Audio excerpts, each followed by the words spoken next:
Bon, cher Jacques, oui. Évidemment, c'est la tristesse parce que, je le disais, on était tout à l'heure ensemble sur CNews. Bernard Lacombe, il incarne tout ce qu'on a aimé dans le football, une fidélité à un club, l'Olympique Lyonnais, mais il vient aussi d'une période du football, je parle quand il était joueur, qui est une période particulière puisque c'est le réveil du foot français, avec Saint-Étienne, notamment en 76, et c'est l'avènement des Bleus de Michel Platini, et puis la grande aventure des Bleus qui commence. Parce que avant 71, 72, 73, ce sont les vaches maigres pour le foot français. Il n'y avait rien. C'est Stéphane Kovacs qui vient relancer d'une certaine manière le foot. Avec comme adjoint Michel Hidalgo.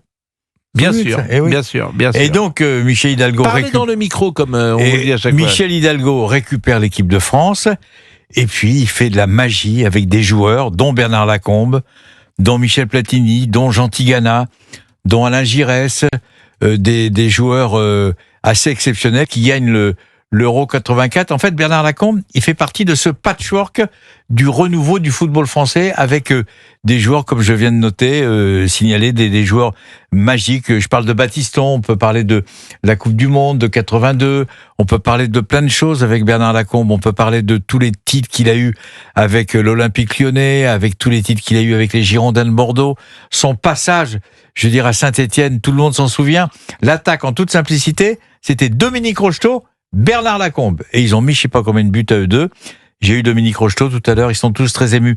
J'ai appelé tout le monde parce que j'avais envie de parler avec eux, j'avais envie d'échanger avec eux, et tout le monde me dit qu'est-ce qui nous a fait rire. En dehors de ces qualités footballistiques fabuleuses, qu'est-ce qui nous a fait rire dans le vestiaire, dans l'avion, dans le car. C'était, on peut dire, un humoriste du football. C'était un conteur. Vous l'avez bien dit tout à l'heure sur CNews, c'est Michel Audiard, c'est le Michel Audiard du football. Il avait des phrases qui étaient incroyables, c'est ce que je disais tout à l'heure chez Pascal sur CNews. Il y avait un joueur qui s'appelait André Barthélemy, qui était un joueur d'Angers qui avait été transféré à Saint-Étienne. Et donc à Saint-Étienne, il y avait donc comme attaquant Dominique Rocheteau, il y avait Bernard Lacombe et le fameux André Barthélemy. Et André Barthélemy lui disait « Bernard, je voudrais jouer comme toi ». Il le regarde les yeux dans les yeux, hyper sérieux, il fait « En rêve ».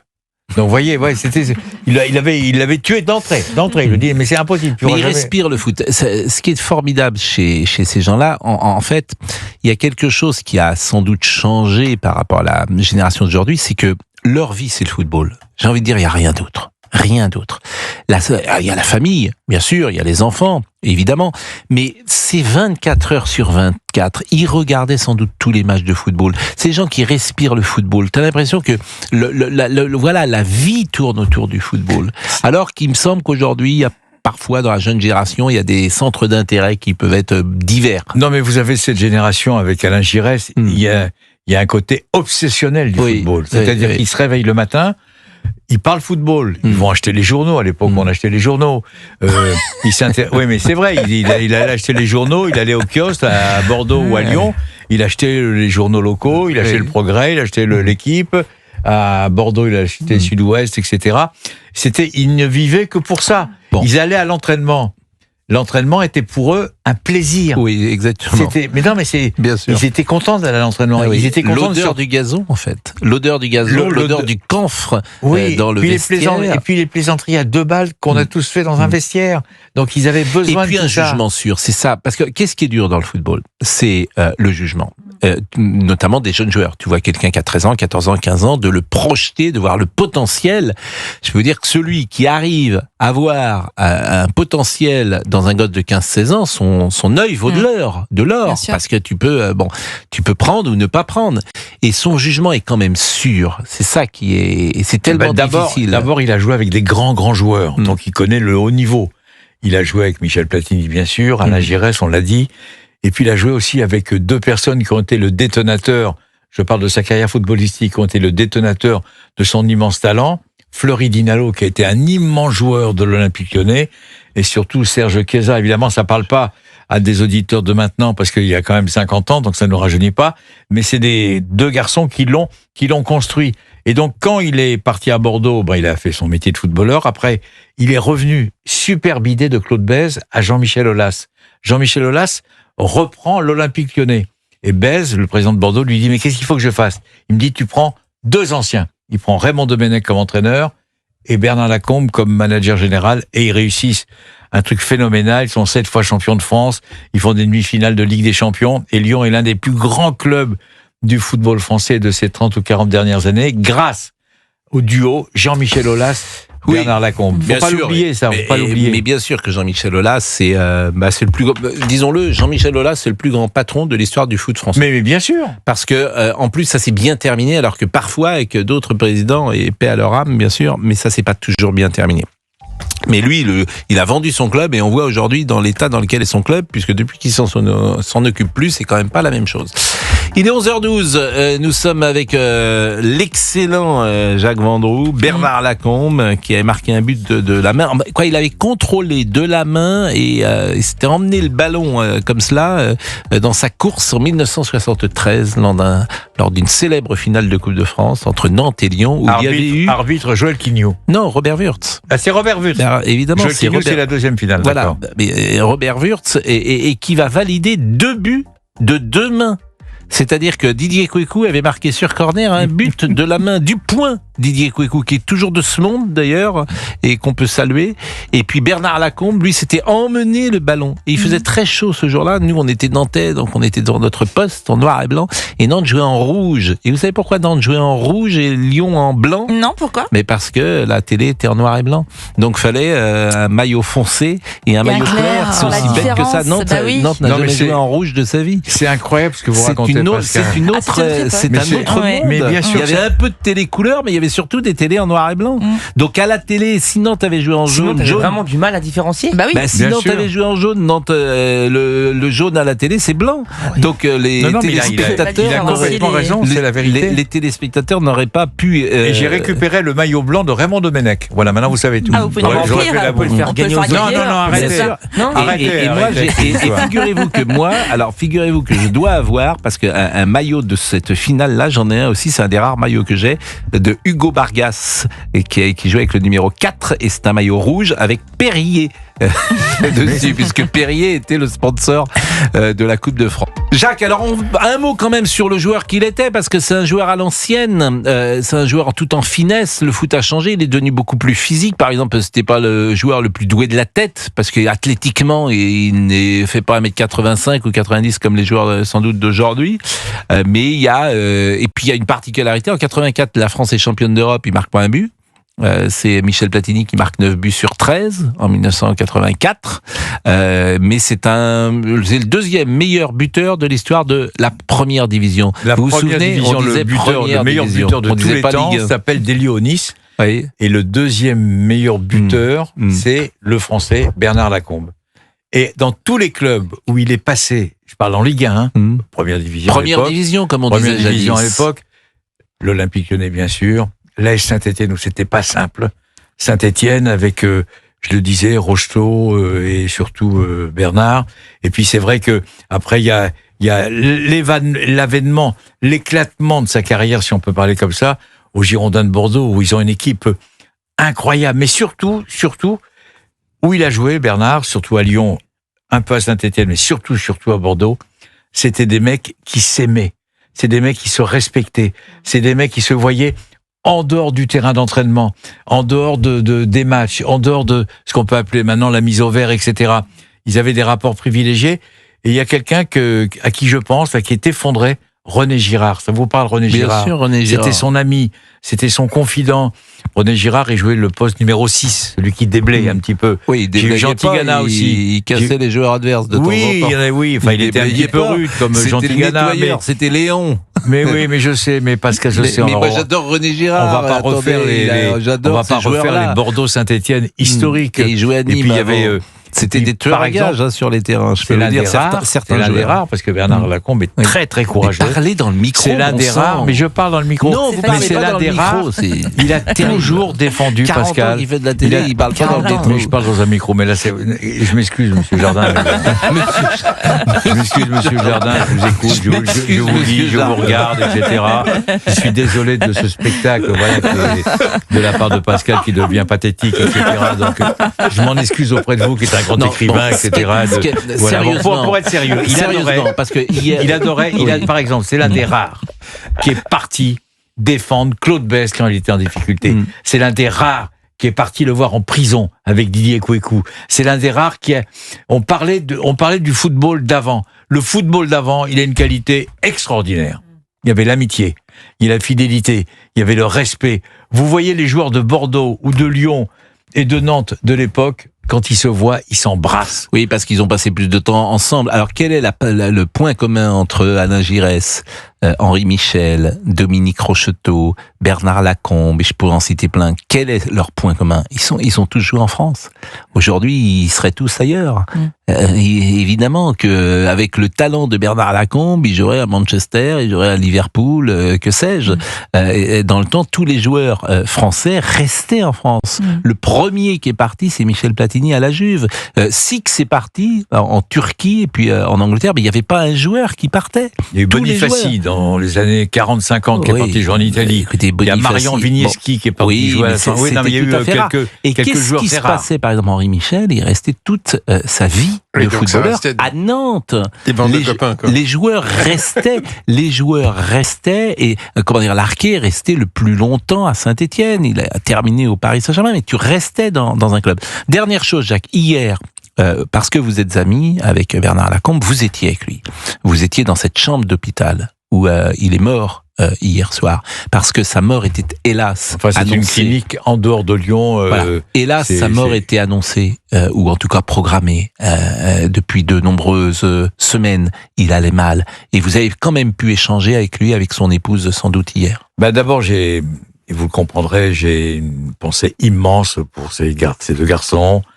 J'ai une pensée immense pour Mireille. Parce que tout à l'heure, vous disiez, c'est une autre époque.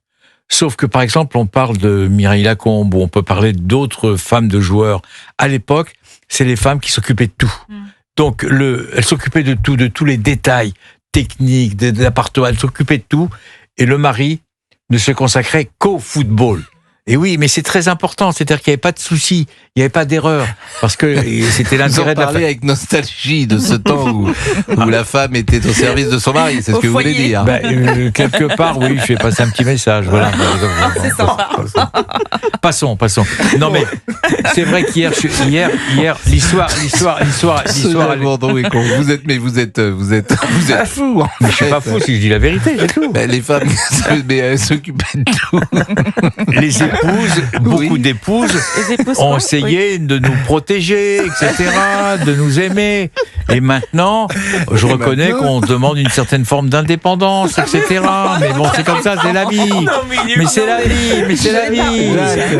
Je vais avoir des ennuis, je vais être mis à pied, c'est quoi Jacques, s'il vous plaît, réagissez, Géraldine. Oui, mais on a le droit de travailler et d'avoir notre indépendance, Jacques, voyons. Mais je suis complètement d'accord. On s'occupe de nos hommes aussi en même temps et de nos enfants.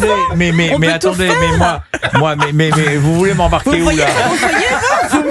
Vous voulez m'embarquer sur un sujet qui n'est pas du tout le mien. Je dis simplement que si Bernard Lacombe a réussi cette carrière phénoménale, c'est grâce en grande partie à son épouse Mireille. Voilà, qui a fait beaucoup de concessions pour lui. Elle a élevé les enfants, elle s'est occupée d'un certain nombre de choses que Bernard, ça lui échappait un peu, etc. Voilà, c'est tout. Mais c'est pas grave, ça ne remet rien en cause. Sérieux, j'ai bien compris que vous ne remettez rien en cause et c'est tant mieux. En revanche, vous avez pu échanger avec lui, si tant est qu'on puisse échanger dans ces derniers moments. Alors, pour vous dire la vérité, je suis arrivé donc hier en début d'après-midi, enfin à l'heure du déjeuner. J'ai été le voir dans cette clinique formidable où on s'occupe bien des personnes qui sont dans un état extrêmement compliqué. Je suis rentré dans la chambre, je l'ai vu. On s'est regardé, je ne sais pas s'il m'a vu, je ne sais pas s'il m'a entendu, mais je lui ai raconté la dernière connerie. Parce que avec le Variété Club de France, il a joué pendant très longtemps avec nous, il dit « Je ne comprends pas, j'ai joué avec les meilleurs gardiens de but du monde, et là vous me faites jouer avec le plus mauvais gardien de but du monde, toi Jacques. Je comprends pas. » Je dis « Mais pourquoi je suis plus... T'as des toutes petites mains, ridicule. » Alors est-ce qu'il a eu un rictus? J'en sais rien, voilà ce que je lui ai raconté. Et j'ai échangé ce matin avec sa femme, avec Mireille encore, et elle me dit « Jamais il a été aussi heureux dans ses yeux, dans son visage, quand il a passé 2 après-midi avec Alain Giresse qui est venu le rencontrer. » Ils ont joué d'une manière un petit peu, ils se sont fait des gestes. Ils sont appelés la période de l'équipe de France, la période des Girondins de Bordeaux, etc. Et ça, c'est des moments qui sont pour moi inoubliables. Et je peux vous dire que aujourd'hui, j'ai pas beaucoup le moral parce que il y a plein de souvenirs. Comme je disais à Pascal tout à l'heure, plus ça va, me concernant, je vais avoir 78 ans dans 3 ou 4 mois. Chaque fois qu'il y a quelqu'un qui part, c'est une partie de notre vie qui part. C'est obligatoire. Donc c'est une partie de nous, qu'on lâche par la force des choses parce que on peut plus leur parler. Moi, j'ai passé, Pascal le sait, pratiquement bientôt 60 ans avec Thierry Roland, que j'appelais tous les jours. Tous les jours. Je l'appelle plus, par la force des choses. Il vous manque quelque chose. Donc c'est une partie de vous que vous ne pouvez plus échanger, que vous ne pouvez plus donner, et eux ne peuvent plus vous donner. Donc le départ de Bernard, c'est vrai que aller à Lyon, aller à Saint-Étienne, aller faire des interviews. On appelait Bernard Lacombe sur son fixe. Bernard, j'arrive à Lyon pour faire une interview, ça durait 40 secondes. Là maintenant, vous appelez, vous pouvez pas l'avoir parce qu'il répond pas. N'importe quel joueur de Ligue 1 actuellement, du plus connu au moins connu, vous mettez 2 jours à avoir l'autorisation d'interviewer, mais il faut passer par le président, par le sous-président, par le directeur technique, par le sous-directeur technique. Enfin, maintenant, c'est un calvaire. Voilà, c'est un calvaire. Il vous donne rendez-vous dans 8 jours, à telle heure, non, à mais tel c'est vrai qu'il y avait une proximité. On voyait tout à l'heure une interview de Bernard Lacombe. Il y avait pas, elle était faite sur le terrain d'entraînement. Il n'y avait pas de panneau de publicité derrière. Il y avait une fraîcheur, une naïveté, un contact direct. Mais c'est vrai aussi dans le cinéma, c'est vrai dans la littérature, c'est vrai partout. C'est-à-dire que le journalisme aujourd'hui, c'est assez difficile de l'exercer en sport et puis dans plein de domaines parce que tu as peu accès aux acteurs de l'actualité. C'est aussi simple que ça. Moi, mon dernier souvenir, c'est que quand j'ai rencontré Bernard hier, je me suis mis dans la tête, peut-être c'est faux, je me suis mis dans la tête qu'il m'a entendu. Donc je rêve, je me dis, bon voilà, il m'a entendu. Mais c'est peut-être il m'a pas du tout entendu. Vous voyez ce que je veux dire? Mais on vit avec nos rêves aussi. Oui. Merci en tout cas de ce discours également féministe que vous avez tenu. Arrêtez de m'embarquer dans des sujets qui sont pas les miens. D'accord. Ils se sont comme ils ont pu, tous ces gens. Durant cette demi-heure. Merci. Il n'est pas encore déconstruit, Jacques Vendroux. Pas encore. Non, c'est pas un homme déconstruit. Non, mais vous savez, tout fait sens. Aimé Jacquet est avec la même épouse depuis toujours. Et Bernard Lacombe était avec la même épouse depuis toujours. C'est aussi une France, ça nous dit quelque chose de cette France-là telle qu'elle était. Bien sûr que les choses sont différentes. Pas totalement fidèle. Mes parents n'étaient pas spécialisés là-dedans. Sauf, cher Alexandre, que vous appartenez à une bourgeoisie culturelle et intellectuelle qui n'était pas la France, qui n'était pas représentative de la France. Par exemple, mes parents, lorsqu'ils voyaient des histoires comme les vôtres, ils disaient « Ah oui, mais ça c'est Paris ». Et quand ma mère, elle avait dit « Ça c'est Paris », ça voulait tout dire. Elle imaginait Paris, une ville complètement dévoyée, où tout le monde couchait avec tout le monde, où il n'y avait pas de valeur, etc. Non mais c'était ça la province. Je pense qu'aujourd'hui, entre la province et Paris, l'espace est moins grand qu'il ne pouvait l'être il y a 40 ou 50 ans. Ce monde parisien pouvait vivre avec une liberté, alors qu'aujourd'hui, tout le monde peut vivre en liberté, sans doute. Je pense. Sauf que les Lacombe, les Platini, les Pascal Jardin, par rapport à leur nom. C'est Alexandre. Alexandre Jardin. Pascal, vous pouvez l'appeler comme tout le monde son père. C'est un lapsus, parce que mais il est beau. Je vous en prie, Baptiste Vendroux, terminé. On l'embrasse. Non, mais je veux dire, vous faites partie par rapport à votre notoriété, au même titre que certains footballeurs, vous faites partie à la France. Vous appartenez quelque part à la France, même si ça vous plaît pas, mais c'est comme ça. C'est la vie. Bon, il est 11h27 en tout cas.